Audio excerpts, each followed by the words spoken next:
Welcome to TAO-Living, the Art of Living podcast with your host, Lou Corleto, where you will be supported to remember that you are the driver and not the vehicle, so that you can walk your life in trust. Ladies and gentlemen, welcome to this episode of the TAO-Living podcast, the Art of Living. And today, again, I'm just really honored to have this special guest, Mr. Jason Brigmon, who is a 6-time national champion and the current world champion skydiver in the freestyle discipline. When I first met Jason, I'm not even sure how long ago it was now. We were at the same local drop zone. He was just getting his skydiving license. And I remember going out on some of the early free fly jumps together. Free fly is when you're off your belly in a different position. And then it was like a year or something later, he left and went to college in another state. He comes back to our local drop zone and goes, "Hey, you want to go jump?" I'm like, "Yeah, sure." We go out and he flies around me like I didn't know what I was doing. And I went, "Oh my God," we landed. I'm like, "What happened?" Instantly, the student became the teacher. And that was years before he committed to his path of mastery, which he's now achieved. 6-time national champion and current world champion. So my friend, welcome to the show. Thank you for being here. Thank you for taking time out of your intense and busy schedule. Yeah, thank you, Lou. Pleasure to be here. Yeah, honor to get to sit down and talk with you. It's a long time overdue as well. One of the things that I really appreciate, Jason and I were talking a little bit before we went live, is, let's just start there. That idea of when you shared in your bio, it's, the world championship and the gold medal, that's impressive and it's yummy. But as you said, it's who you became because of the work, right? So let's unpack that for the listening audience. Oftentimes, we get focused on the destination and not the essence of the journey, right? Whatever that may be. So why was that so impactful for you, and why should people pay attention to that? Yeah, like you said, it's a lot to unpack, a lot of definitely pieces that we could dive into. But yeah, it's through that whole process, there's so much to learn. We always look for the shiny object, and it's we want the instant gratification and everything, but where like all the growth comes from, just in, it's through the struggles, it's through the hard times, it's the, making the reps. And I think that's where you really start to see, the growth, the learning, the progression is through multiple reps. And it's a lot of times it's the reps of the same stuff. It's just over and over again. And then it's, for a long time, it even feels like I don't even know that I'm doing the right thing. It was many times making jumps to where it's like, is this even right? Like, what are we doing? And there's, you question that. And then there's these moments of just like, oh, like these, and it's continually been that way through the process. You're like, okay, cool, I've got it figured out, and then all of a sudden after a while you go through some struggles, and then boom, it's another big realization of what you didn't know. And but yeah, through that whole process, and then you see yourself grow, you see yourself get better, after a while. And then I think it's good to even look back, because sometimes we forget where exactly, we're like, oh yeah, but I'm still right. It's chasing the carrot, it's just always here. It doesn't matter how far you go, that carrot's still that same distance, and you can keep chasing it, because you keep comparing it to your current situation, versus you have to take the moments and you have to look back, and looking back on the, like for us, it was, look back 2 years ago on some of the videos and some of the things and some of the jumps, some of the things that we were doing. And then it's like, oh yeah, actually we've come a long ways, so taking the moment to appreciate the how much you've traveled, how much you have progressed, but you have to look back. You can't always just look at your current situation and what you're trying to achieve. If you do that, I think, you'll forever be disappointed. Beautiful, brilliant point. So ladies and gentlemen, really put a pin in that. Whatever you're up to, this is a huge and beautiful point. Thank you. When we're striving for something and you're not there yet, and you keep moving, you keep working, like Jason said, it seems like it's always out there in front of you, and it is, right? Because you haven't achieved it. And if you if that's all you see is the road in front of you, it becomes overwhelming, and then oftentimes people quit. If you do not stop and celebrate by looking back to where I've started and where I'm at now to show, oh, indeed, I am making progress. I'm not where I'm looking to go, but I am on the road and I'm further up the road. And that's essential to review that and celebrate it, to give the energy, momentum, and the internal fortitude to continue on that journey to deal with the challenges and the hardships that are on their way, right? Yeah, beautiful. So a couple things I would also like to unpack. I remember when the last time we saw each other in person was at the tunnel, right? At Paraclete, we went out to lunch. Yep. And you were talking about your commitment to this process to become national champion and world champion. And so, ladies and gentlemen, if you don't have a world championship title that you're going for, fine. Is it to be the best mom? Is it to be the best coach, the best life partner, the best person that you can be, right? Whatever you're up to, right? Change is mandatory. Progress is optional, right? So, what limitations or challenges did you have to overcome? Mindset, commitments, right? Times, sacrifices, like wherever you want to pick and play with those, just to give some people idea of, hey, yeah, that's a commitment, but there's obstacles that are going to pop on that journey to excellence. Yeah, there's definitely several areas there. I would say one of the big pieces that it was a transition moment for me, just in my personal life and in general, would have been me taking full responsibility for my circumstances and my situation. There's, we may not all be given the same, situation. Some people are set up better, some people not so much, whatever that it is, but still it's, you're 100% in your situation because of yourself. It's like you're the sum of your choices. And so no matter what, it was, the blame was on me. So good or bad, it doesn't matter. It's just like, yeah, but this and this. It's like, yeah, but you chose to react this way.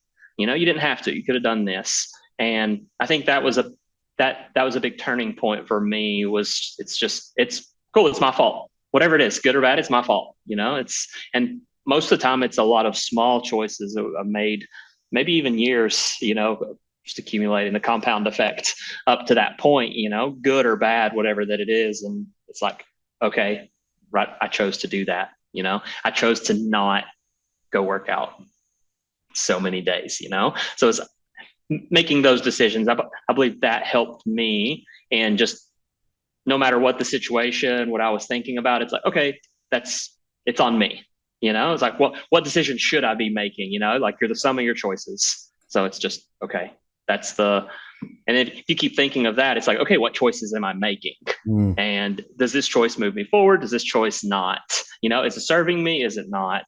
And so making sure that you're making the right choices, I would say that was one of the moments, that I think was the biggest transition. And then at that point, then you start, it's like, okay, well, why am I not better? It's just like then seeking the whatever education or information that I need to get better, or just doing more. It's like, okay, I just got to do this a lot more, whatever that it is. Beautiful. Yeah. So again, ladies and gentlemen, that aspect right there, that's world-class mindset, taking ownership for one's life. That's critical. No matter what you're up to, until you do that, until you're willing to take ownership for your life, because it is your life and you're responsible for it. Dump any guilt trip or judgment. Just embrace and own it. Right. Yeah. And so all the good stuff, great. And all the not so good stuff, it's still your choices, right? As Jason just pointed out. Don't judge it, don't blame it, just own it, right? And then clean it up. And then, as he just described, what choices am I making? And are they taking me towards my goal, towards my achievement, right? Whatever I'm after, or are they not? If that's what I'm putting in my body, right? By eating this, is it going to help me get to where I'm going? What was that? I think it was the British or Australian team, the crew team. And they came up with this one statement for the team to have to achieve world championship status. And it was, does it make the boat go faster? Period. Yeah. Right. So Yep. do we go out and drink tonight? Does that make the boat go faster? So it gets handled like, no, right? That doesn't make the boat go faster. So it becomes a vision and mission statement to handle, should I or shouldn't I? Right. And so that's a great piece right there. Anything else along those lines in the sense of commit, right? So how about the days where everybody's like, oh, wow, you must be lucky, right? You achieved this. So Jason just shared with me, he and his team, so he's going back to world championships again in Abu Dhabi, right? No, the World Championships this year is actually in North Carolina. It's on the coast of North Carolina. It was supposed to be in Israel, but with all the conflict, everything got shifted around, and then North Carolina ended up they're hosting it on the coast at Crystal Coast. So, oh, sweet. But yeah, Abu Dhabi's just training. We're just going there to train. Okay. Yeah. And so he was just sharing with me that he's now returning to the World Championships in two separate disciplines. So for those who aren't into skydiving, the freestyle and this, please correct me, my friend. Imagine the Olympics gymnastics, like floor routine, right? They have a certain amount of time that they get to perform so many movements at certain levels of difficulty. That's what freestyle skydiving is. He has so much time to perform so many movements with certain levels of difficulty. Getting out of the plane and flying at the speeds that he's already flying is difficulty enough. Doing it spot on, stopping on a dime. There will be clips. I'll add some to the actual video on the YouTube portion of this, and then there'll be links underneath in the show notes, both on the audio podcast and the visual, so you can see his mastery in action. On some of the clips, when I was looking at them earlier, and I went, like watching a professional golfer or a basketball player, if someone's never participated in a sport, like, I could do that, right? That to me is the evidence of the process of mastery, right? When any skill set in any discipline, when somebody who has mastery over it, when they're performing it, it looks so easy that the people watching go, oh, I could do that. Yeah. Yeah. Until they attempt the first step and then goes, oh my goodness. Now they get a perspective of what it takes. Right. So yep.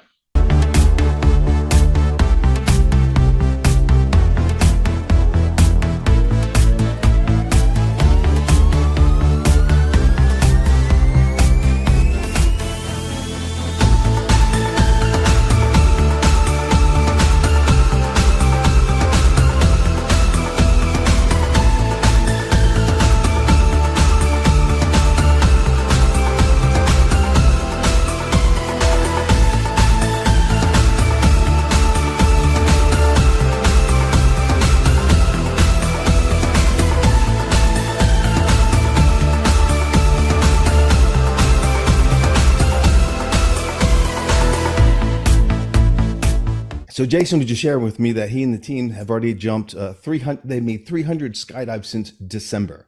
It is February, 18th? Yeah. I've been jumping for 12, maybe 15 years. I haven't made 300 skydives in a single year, right? So these guys so that's skydives out of the plane. And then they have hours and hours in the indoor tunnel, right? So the level of training is so intense, which any major goal that you're up to, again, whatever that is, requires consistency and commitment, right? So what allows you to stay on the days that you just I don't want to get out of bed and do this. I am tired of jumping. I'm tired of flying. My arms hurt. My body's hurting.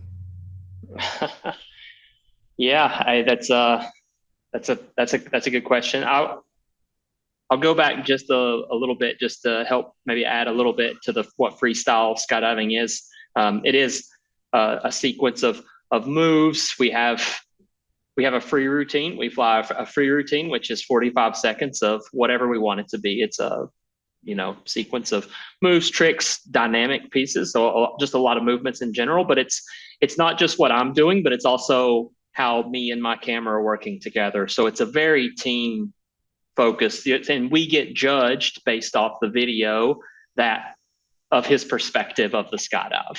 So, whether he's spinning, turning, if we're working together, so we're shearing or we're making the world spin, but it doesn't look like I'm moving. There's just a whole lot of like horizontal orbits, vertical orbits. There's a lot of that kind of stuff as far as what we're doing. There's also some compulsory, which are some specific moves that we build routines with. There's 2 different ones of those, and every team has to do that. So there's a little bit of this even playing field. So someone could be talented in an area of technical flying, but everyone has to do the compulsory sequences. So we end up creating three routines for the year that we and whenever we fly in competition. So just to make sure, I want to highlight that it's the camera work and it's the teamwork of what we're doing versus a lot of formation stuff. The camera just kind of sits there. So just wanted to add that in. Yeah, thank you. And on that note, before you continue, ladies and gentlemen, when you're watching the clips, right, take that into account, because just like in any video, like acting, sports, right, the cameraman, people forget about there's somebody there. Yeah. Well, this person isn't stationary, right? In this case, especially where he has to be in the exact same position and with Jason on a complete mirror image. And when you see Jason move, to realize that the cameraman has to be in the exact position during those moves, and their timing has to be impeccable, right? Yeah. So keep that in mind when you're watching, because you only see the outside, which is Jason moving, that alone's incredible. And then to realize the cameraman is doing similar dynamics and has to have that camera in the right position to be able to capture all that, right? So yeah, thank you for bringing that highlight. Thank you. And then, as far as the days of not feeling like doing it, it's probably, I would say it's changed over the last few years on what it is for me now, what it used to be. I would say that first goal to, I was hungry to right for the world champion status. That was something just, because I competed, I guess it was my 6th year of competing in freestyle before I actually won a championship. So I think it was just the eyes on that prize for the most part. But through that, I think I seen just the importance of the reps and the importance of the boring work, the days you don't necessarily feel like it. It's still necessary. So I think after a while you kind of build a different mindset, of this is what we have to do. It doesn't matter if you don't want to. It's just okay. It's just like what we have to. So maybe it's more so of that, but I enjoy it. I mean, I still struggle. We still have days, even just recent training. We got back from Florida this past weekend, and there was days where it's frustrating because it feels like nothing's right. It feels like, and it's probably just very small of, I'm a little bit off and with my camera, and it's just these little things. But there's always the frustration, but then also know whenever it clicks and it's coming, it's just the only time you really fail and is right whenever you stop and you quit. That's the only time. As long as it's like it's coming, you just got to keep going. Just got to keep doing it. Keep doing it. It's coming. Maybe it's further than what you realize, but the more reps you make, it's probably going to get here sooner. So just keeping at it. I feel like I say a lot of the catchphrases that we hear everywhere. We just kind of regurgitate the same, but it's true. All the little sayings. It's just like you just got to put in the work. You got to keep doing the reps. It's just part of it. And I think after a little while, you start to maybe you enjoy it more. Or maybe you enjoy it in a different way. 100%. And what I hear is, I remember reading years ago in a book, it was called The Talent Code, where this guy was looking at around the world, what was making these hotbeds, tennis, chess, whatever it was. These were world-class people, violinists, and they wanted to know what was making these pockets of producing these folks, right? And they were thinking, oh, maybe it's the money, the establishment, and it wasn't, right? Some of these places were shacks, yet they were producing world champions. And what they distilled it to was 2 components. One was relationship to their practice, right? And I know in my life in different disciplines, when I was struggling in the moments, I was also not having fun with what I was doing because of frustration or whatever stories I was running. changing that relationship to the practice makes it a whole different dance. As you say, putting in the reps, right? Especially when I'm doing the same thing over and over, not repeating the same outcomes, but I'm repeating the same thing. That monotony can be yucky until we change the relationship to the practice. Then it's not, right? And it breeds a whole different thing. Anyhow, yeah, I won't go too far into what that book was about, but good book, The Talent Code. Yeah. Yeah. The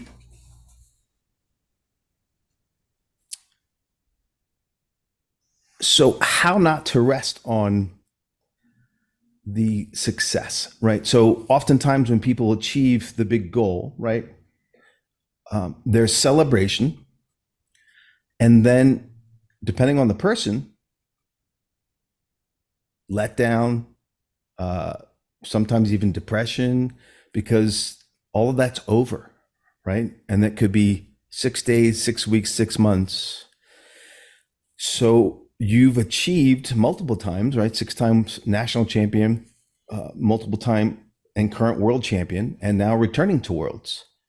How do you not sit on the success, celebrate it, but not sit on it, and then keep striving for excellence next level? Does that make sense, the question?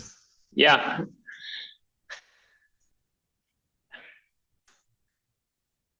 Yeah. I mean, it's for sure. I mean, it comes back to the mindset, and I guess what you make of everything. That was for sure. Like that was almost like that was a goal, but it wasn't.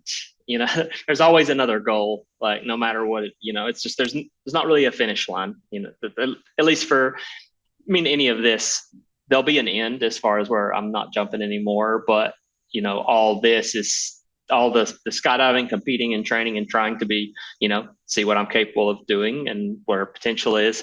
This is still a stepping stone into what's next.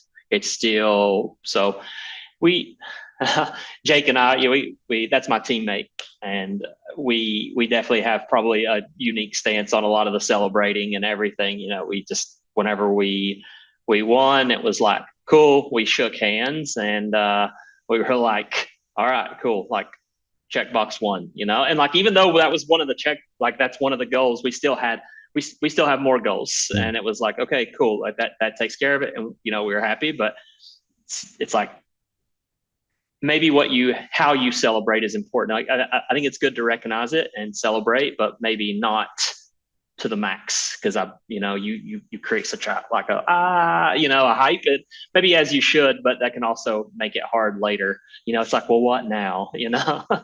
So yeah, I'm probably just coming back. That's not the final goal. It's just part of maybe life, and it's just making life that much better. It's just like, okay, cool, achieved a high level of something, and then cool, what's next? Beautiful. Well, something we shared before we went live, and you just alluded to it, which is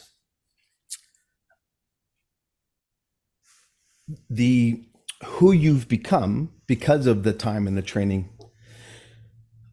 Eventually, when skydiving, or competing anyways, has come to a close, right? That chapter's closed, or that book's closed.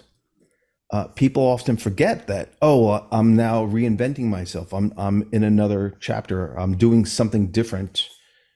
And I feel like I'm starting all over again. And that's often what I find with my clients, is they feel like, oh man, I'm starting all over again. I'm like, no, you're not. You're in a new venture, but you're not starting all over again, because you already know what excellence looks like, right? You've achieved it in this area of life. Just copy and paste. So that moves you further up the ladder to engage in this new thing, because you know it, right? So unpack that a bit for the listening audience. Like, okay, cool, I've achieved this here. I don't toss it because I do something completely different. I get to bring it with me. Yeah, maybe through all this, it helps set the expectation of what it takes, which is, I think expectations are, I preach expectations when I coach people. It's just whenever they feel something for the first time, they're just trying to do this move, and it's just like, I got it, and I'm like, yeah, but it's like, but you don't, let's not get excited. Our expectations, I try to remind them right out the gate. It's like, hey, this takes a lot of work.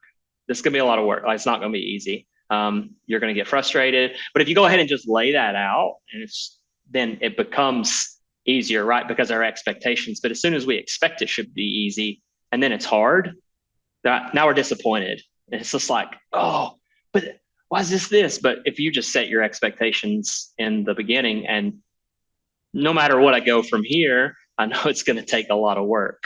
And that's my expectation of it's just going to take a lot of work. Whatever's next, it's just a lot. It's going to take a lot. It's not going to be fun. It's going to be a struggle. But if you set that expectation out the gate, you just get to work and you just start doing it versus, you just said like, yeah, but I'm starting new and it's going to be hard. Yeah, it's going to be hard. It's like, it's not always going to be fun. But if the expectation's there and you just know it, you just do it. But as soon as you like, oh yeah, but this, and I just want to get to this, and it's going to happen fast because I've done this. It's like, well, you're going to be disappointed, So maybe that's probably one of to see the process and know how much it takes to get good at something, to get really good at whatever that it is. It takes a lot of work. It's like being okay with that. And I think that comes back to maybe just the expectations we set for ourselves. Beautiful. Yeah. So ladies and gentlemen, my terminology in that is creating your roadmap, right? And a realistic, brutally honest roadmap. So when I work with clients and we're doing some deep transformational healing, I'm like, look, this is achievable, right?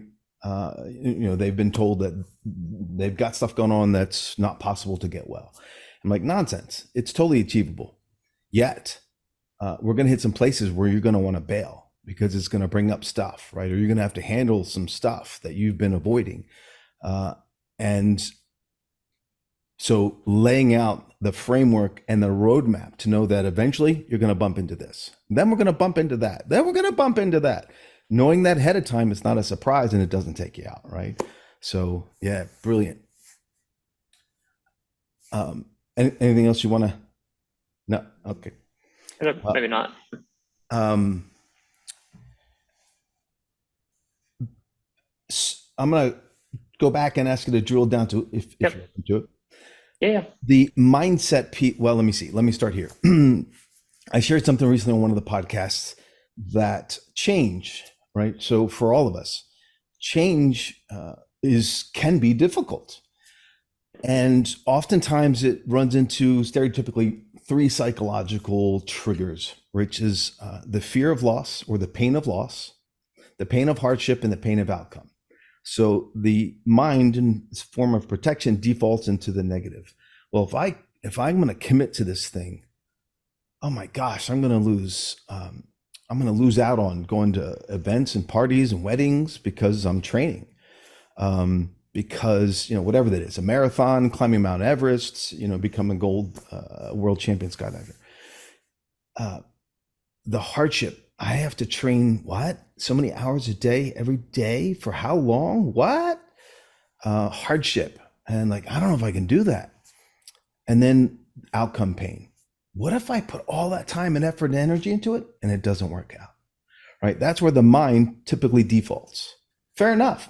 And I say run it, right? Including write all that stuff down, let it out. Yep. And then flip it. Flip, instead of the loss, what am I going to gain? During the effort putting in, as we've already talked about, the hardship, okay, who do I become, right? And the outcome. What if I give everything I got and that thing doesn't happen?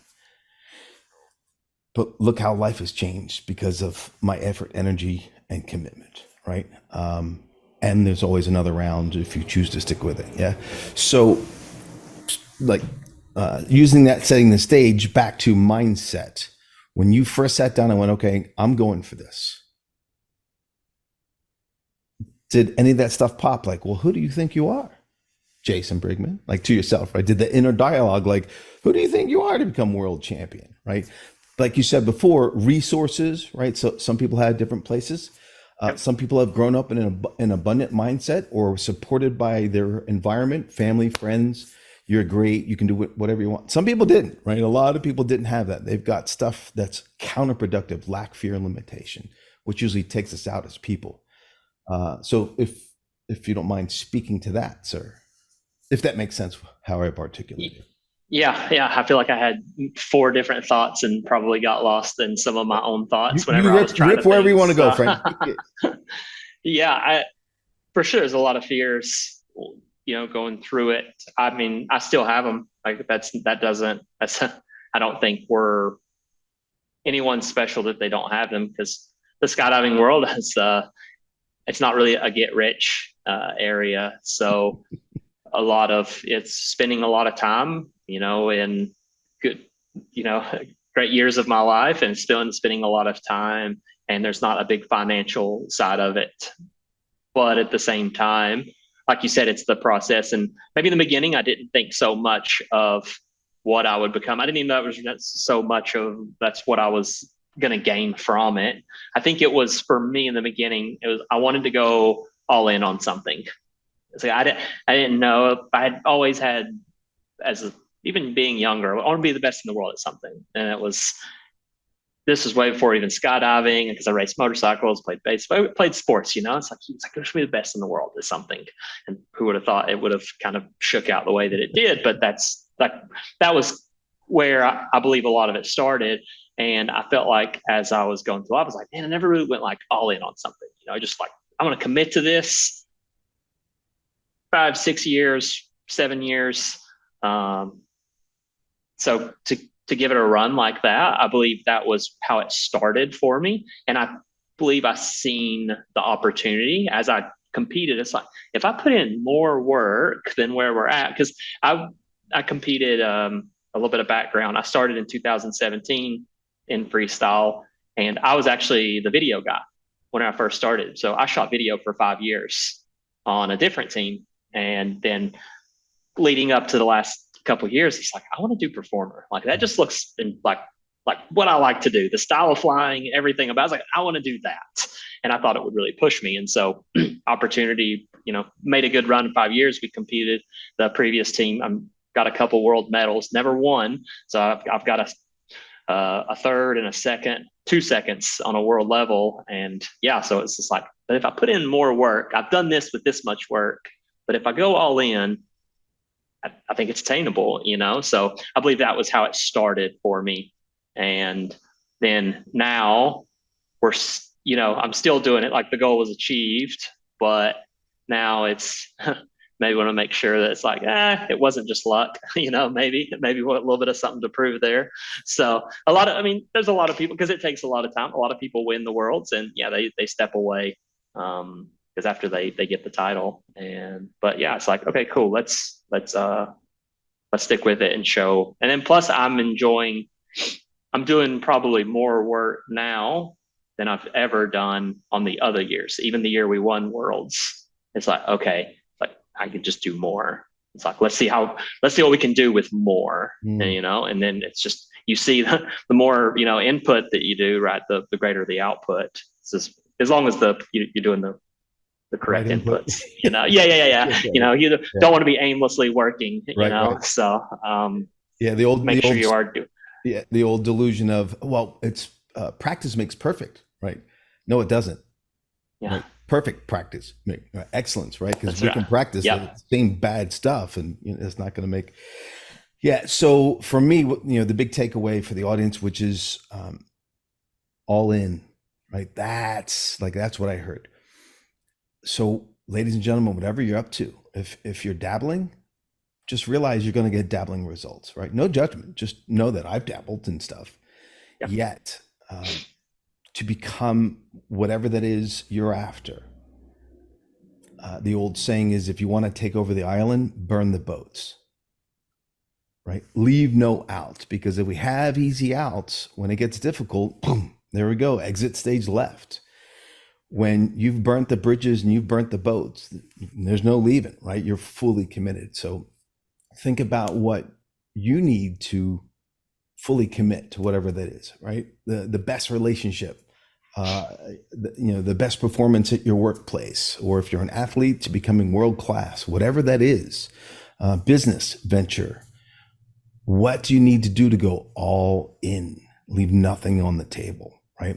Like, think about that in relationship. What if you showed up in your relationship full tilt, not held back, right? Gave everything, because, but if I do and I get hurt, so I show up with less than full tilt because there's some story versus really committing. So the difference in our world and our lives when we are willing to really fully show up. Yep.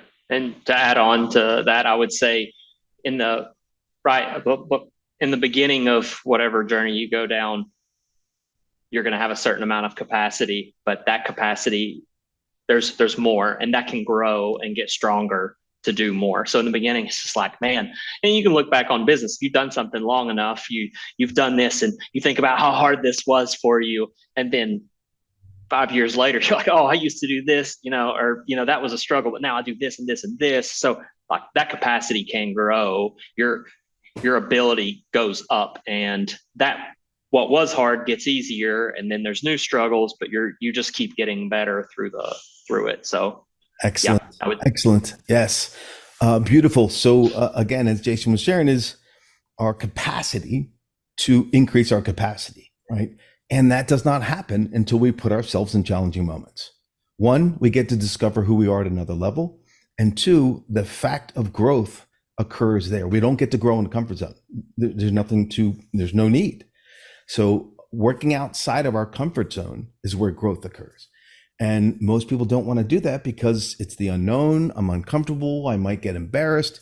It's guaranteed you're not going to look good when you're working outside your comfort zone because you haven't done those things before, right? Whatever that is. And so the gift is be comfortable with being uncomfortable. If you're into growth, at least for me, one of the big things that served me was getting comfortable being uncomfortable, because that's where the magic sauce is at. And so in the three psychological fears and pains that I shared, hardship, that's going to take, yes. But as Jason said, your capacity grows. So your ability to handle, process, and move through those increases. Does it stop? No, but your ability to dance in it does become easier. It never ends because you're constantly growing. But the new tool sets, the new capacity has expanded, and you have a different relationship with it. So yeah, 100%. Yeah, but I guess and to hit the higher levels, it's always more work than we realize. It's like you can do it's just more volume, more quantity. Keep, like, obviously quality is important, but just keep the work. I think the expectations just do more, do more, do more. And I think if you keep at it that way, it's like you really can't fail. You're what you're going to come out of as a person, and your abilities is just going to continue to increase. So yeah, the expectations is just how much work. It's like it's a lot. And I think if you just go into, it's like, yep, it's a lot of work. It's going to be a lot of work. It's going to be more. It's just, yeah. Yeah. So, right. So to be a great parent, it's a lot of work. To be a great partner in a relationship, a lot of work. Yeah. Right. We get into a relationship and then we want to coast because, oh, well, we're together. Yeah. But in order to have that yumminess, that takes effort. Right. So all aspects of life, as Jason's saying, right? Your health, relationships, business, whatever that is. In order to keep growing, expanding, we've got to show up at next levels, right? 100%. So, my friend, it's great to connect with you again. Looking forward to someday to get out and play in the sky again. Let's do it. If you're willing to play with a neophyte again. Yeah, let's go.